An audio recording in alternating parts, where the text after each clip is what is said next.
Le wagon numéro 5. Je vais dire la leçon numéro 5. Oui, le wagon numéro 5 du train prophétique. Ici, le prophète sallallahu alayhi wa sallam nous parle de l'importance du jeûne.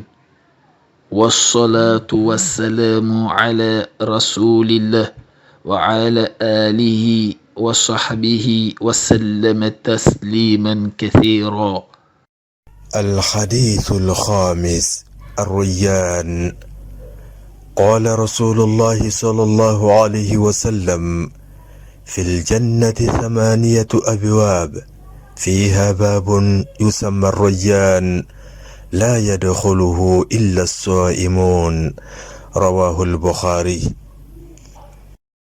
Oui, mon frère, ma soeur, l'information vient de tomber.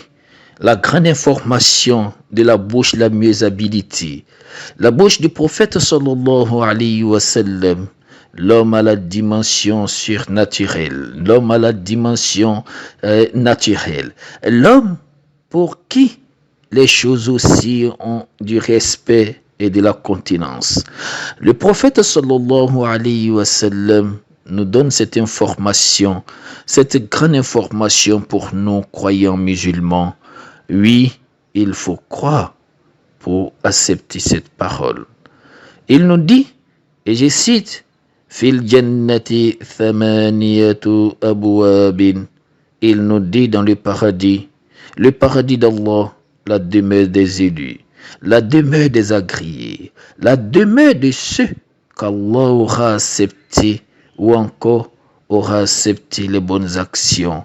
Oui, mon frère, ma soeur, ceux qui n'auront pas vécu pour rien sur la terre, ils ont vécu dans l'adoration d'Allah, ils ont attrapé pour Allah, ils ont laissé pour Allah, ils ont aimé pour Allah et ils ont détesté pour Allah. Il dit ceux-là seront gratifiés avec une demeure que nous appelons le paradis. Il dit que le paradis a 8 portes. Le paradis comprend 8 portes. 8 portes pour le paradis. Fil jannati thamaniyatu abwabin. Et après, il nous donne cette information. Il dit fiha. Il dit dans ce paradis, babun yusamma rayyan. Il dit il y a une porte qu'on appelle Rayyan. Quelle est cette porte, mon frère, ma soeur? Et cette grande porte est destinée à qui?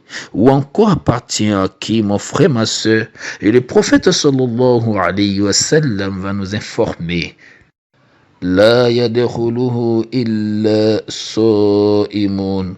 Il nous dit ici, il dit personne n'entrera par cette porte ou encore dans cette porte à part ceux qui ont été des jeûneurs sur la terre des hommes.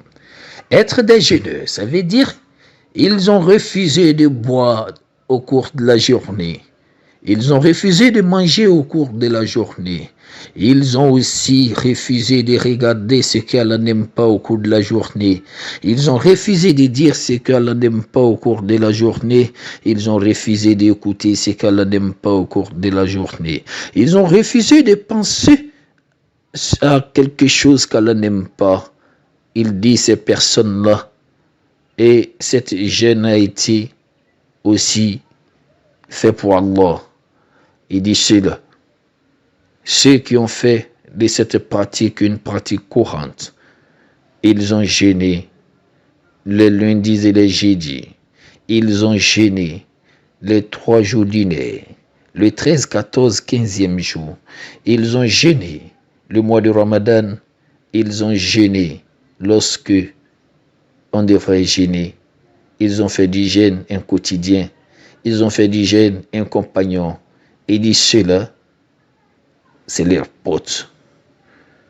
Mon frère, ma soeur, les anges savent pas, connaissent pas le salaire ou encore les mérites du jeûneur. Tellement le jeûne est important aux yeux d'Allah. Seul Allah rétribue le jeûneur.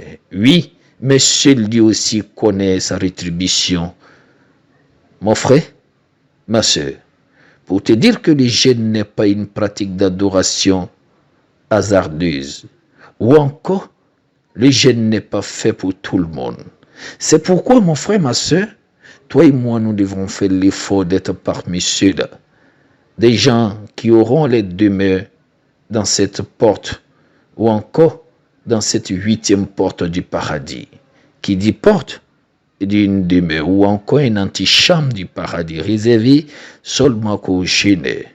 Nous prions Allah, qu'à la face que toi et moi, nous puissions avoir cette grande demeure. Qu'Allah nous guide sans cesse sur le droit chemin et nous facilite le jeûne. Salam alaikum wa rahmatullahi wa barakatuh.